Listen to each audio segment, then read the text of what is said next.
Upacara kemerdekaan Republik Indonesia yang ke-79 yang kali ini diadakan di dua tempat, di Istana Merdeka di Jakarta dan di Ibu Kota Nusantara. Upacara di IKN akan dipimpin langsung oleh Presiden Jokowi didampingi oleh menteri-menterinya termasuk Prabowo. Sementara di Istana Merdeka akan dipimpin oleh Wakil Presiden Ma'ruf Amin didampingi oleh Gibran. Akhirnya ada pekerjaan juga ya Pak Ma'ruf Amin ini. Namun yang lucunya ini ya, yang lucunya banyak yang menganggap peringatan upacara di IKN ini menghambur-hamburkan uang dan dipaksakan ya. Ramai dibahas di media sosial, sewa mobil Alphardnya saja begitu ya untuk mengantarkan tamu-tamu VIP dan VVIP itu sampai 25 juta per mobil. Dan dikabarkan pemerintah sudah memesan 1000 unit Alphard begitu ya. Jadi dikalikan sendiri saja ya, 25 juta dikali 1000, nolnya berapa itu ya? Jadi 25 M, itu sehari loh ya.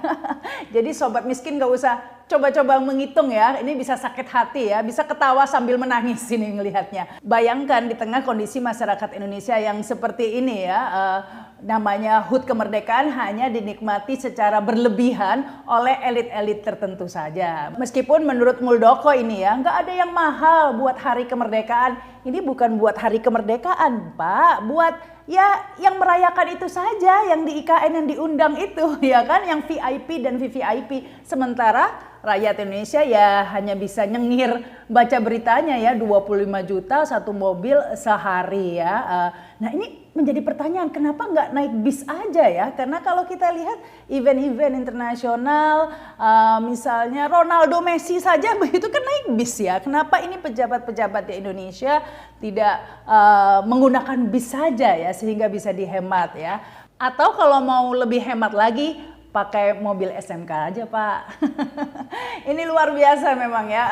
Banyak yang menganggap ini kayak untuk pencitraan begitu ya, dipaksakan di IKN. Mengingat saat ini pun IKN itu sebenarnya belum siap ya, belum selesai pembangunannya, sehingga tidak adalah fasilitas yang menunjang terutama untuk penginapan ya. Hotel-hotel di sana tentunya fully book ya, karena ini bukan di kota besar di Balikpapan.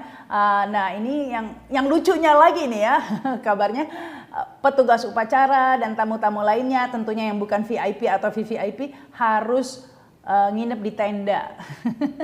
Camping, glamping lah kesannya ya, karena ini tendanya katanya tenda mewah, jadi glamping. Mereka glamping di Istana Garuda di IKN.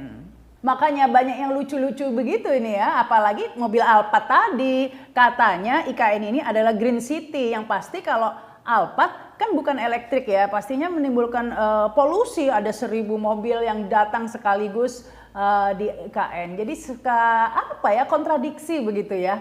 Namun yang pasti sudah ada 6.000 undangan yang disebar ya untuk upacara Hari Kemerdekaan di IKN ini. Sementara di Istana Merdeka disebar 1.500 undangan, banyakkan di IKN. Ya, banyak yang menilai upacara peringatan HUT kemerdekaan RI di IKN ini dipaksakan begitu ya, karena fasilitasnya memang belum siap sehingga merepotkan banyak orang dan memakan biaya yang besar. Mobil Alphard tadi katanya ada banyak juga mobil-mobil sewaan yang sudah kewalahan tidak ada di Balikpapan sampai harus didatangkan dari Jakarta. Belum lagi fasilitas-fasilitas lainnya, sehingga terdengar kabar juga bahwa undangan untuk beberapa dubes yang tadinya sudah ada di list untuk diundang dibatalkan karena tidak siap itu tadi. Tapi sebenarnya seperti apa sih Istana Garuda di IKN ini? Berikut videonya ya. Sebentar lagi, lapangan upacara di Istana Negara IKN segera siap. Jelang HUT RI ke-79 nanti, semua persiapan terus dimaksimalkan. Salah satunya pemasangan tiang bendera di lapangan upacara yang memiliki tinggi 17 meter ini. Rumput di lapangan upacara juga terus dirawat dan dipelihara. Lapangan pun dipastikan bisa menampung sebanyak 8.700 orang. Megahnya Istana Negara juga dilengkapi dengan 34 pilar yang menjulang tinggi. Didominasi marmer warna putih, pilar tersebut sudah selesai dikerjakan dengan balutan ukiran daerah yang sengaja dipasang biar makin cantik.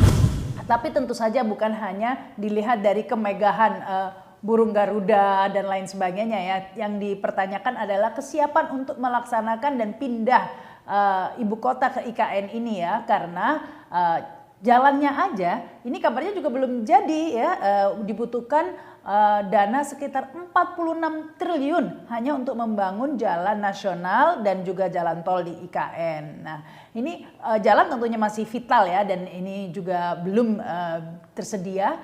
Demikian juga dengan investor, ini yang menjadi masalah ya, karena meskipun sudah diobral ini investor dengan berbagai insentif sampai ada hak guna usaha diobral 190 tahun, baru-baru ini melalui PP nomor 75 tahun 2024 tentang percepatan pembangunan IKN, ada juga peraturan yang mengatakan bahwa pemanfaatan lahan dikenakan tarif 0 rupiah ya, mulai dari 0 rupiah atau gratis ya itu namanya ya. Jadi diperbolehkan insentif membangun lahan atau fasilitas untuk kepentingan sosial maupun komersil dengan biaya 0 rupiah begitu.